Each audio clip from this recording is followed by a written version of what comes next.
Bonjour et bienvenue dans ce deuxième épisode dédié à la bande originale du premier volet de la saga des aventures de Zelda. Dans un précédent épisode, nous avons abordé la musique principale du jeu. Aujourd'hui, ce sera au tour de la musique secondaire et des effets sonores. En disant musique secondaire, je veux parler d'une partie de la bande originale que l'on entend moins souvent que le reste. Dans cette catégorie tombe incontestablement la musique du dernier donjon, Death Mountain.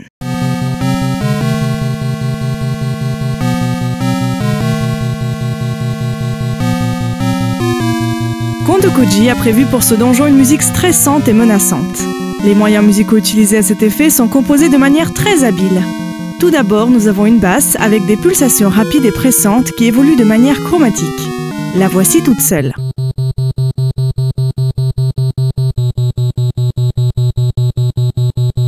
Sur cette basse viennent se poser deux voix mélodiques qui bougent elles aussi de manière chromatique.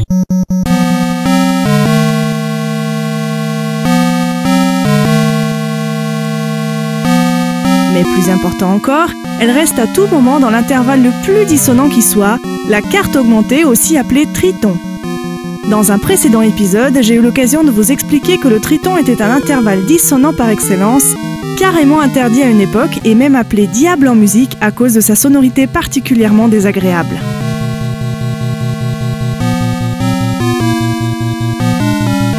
Par cette forte et constante dissonance, aussi bien dans la basse que dans la mélodie, Kondo Koji crée un profond sentiment de malaise et de tension chez le joueur. Cette tension est encore soulignée par les irrégularités rythmiques du morceau. Il n'y a pas de doute, on s'approche bien du dernier boss.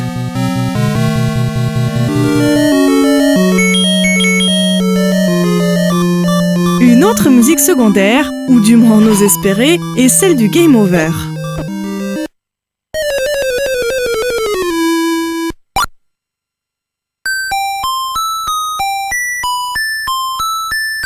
Il s'agit ici d'une mélodie très aiguë, à une voix et toute simple, qui se répète indéfiniment. Dans le jeu, on va rapidement l'associer à un événement plutôt tragique. Mais, surprise, cette même petite mélodie sera reprise à la fin du jeu, et là, un petit air bien joyeux et jazzy vient se poser par-dessus, neutralisant ainsi instantanément le côté triste et solitaire de la mélodie aiguë.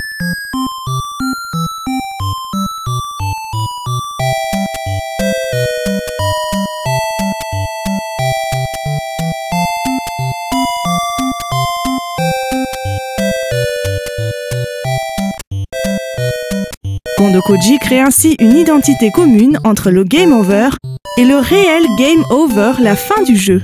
Un choix très étonnant et plutôt hors du commun. Venons-en maintenant aux effets sonores du jeu. Créés également par Kondo Koji, ils ont marqué des générations de joueurs et font partie du patrimoine culturel du jeu vidéo. Commençons par le plus marquant d'entre eux, le célèbre son de découverte d'un passage secret. Mystérieuse et tortueuse, cette mélodie imite parfaitement un air d'étonnement que pourrait avoir une exclamation de surprise devant la découverte du passage. Mais qu'est-ce que c'est que ça ? Mis à part ça, la mélodie colle parfaitement à son utilisation de par sa progression très surprenante et atypique. Il en va de même pour la fanfare d'un objet obtenu. Imitant vraisemblablement un cri de joie, il représente aussi le geste de Link qui lève l'objet vers le ciel. Un autre son qui a marqué les esprits est celui de la flûte magique.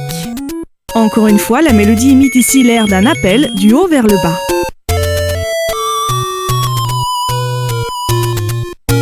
Une petite précision sur l'appellation de cet objet. On peut souvent entendre qu'il s'agirait d'un sifflet. Le malentendu vient peut-être de Super Mario Bros 3, où l'on peut également le trouver et s'en servir pour accéder à la Warp Zone. Ici, l'objet est appelé sifflet et vous pouvez voir que son design est strictement le même que dans Zelda.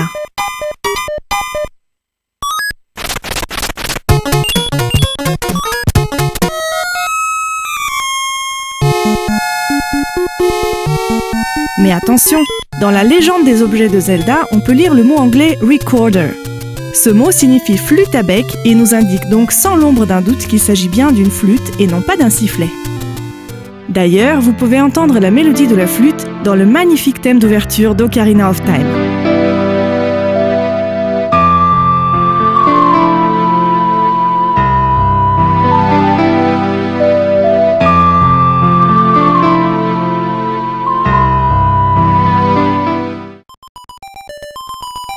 impossible de clôturer le sujet sur The Legend of Zelda sans au moins mentionner les différentes versions du thème principal dans les volets plus tardifs de la saga.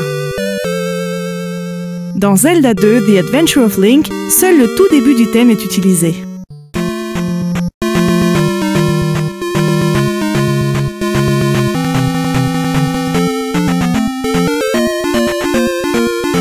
Dans A Link to the Past, on le retrouve de nouveau dans sa version originale.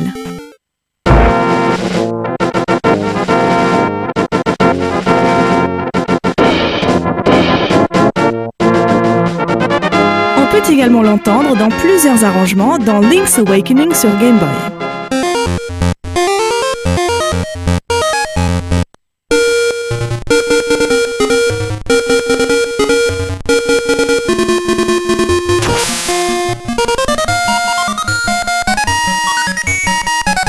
Précédé d'une introduction héroïque et annonciatrice, le thème prend ici un rythme plus soutenu et dynamique.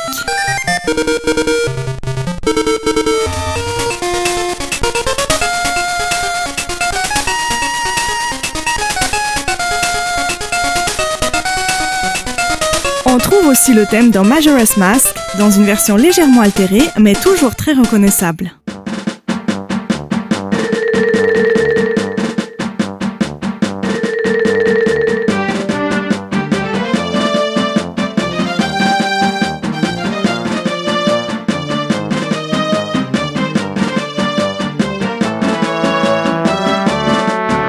Pour terminer, voici un endroit où vous n'avez peut-être pas remarqué les influences du thème principal.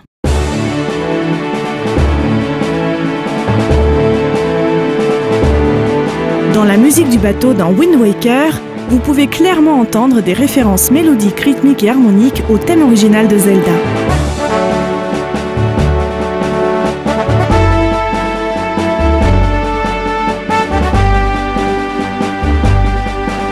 Vous reconnaissez certainement au moins les figures rythmiques emblématiques du thème.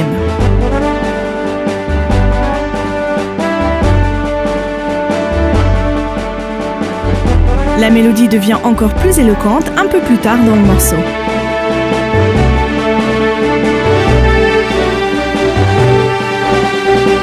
Nous avons affaire ici à une manière très fine et habile de cacher des éléments du thème principal, sans pour autant faire de la redite. Il y aurait encore de quoi remplir au moins 3 épisodes sur la bande originale de Legend of Zelda. Arrêtons-nous ici et retenons simplement la magie de cette musique composée avec tant de savoir-faire. Un véritable chef-d'œuvre dans son genre.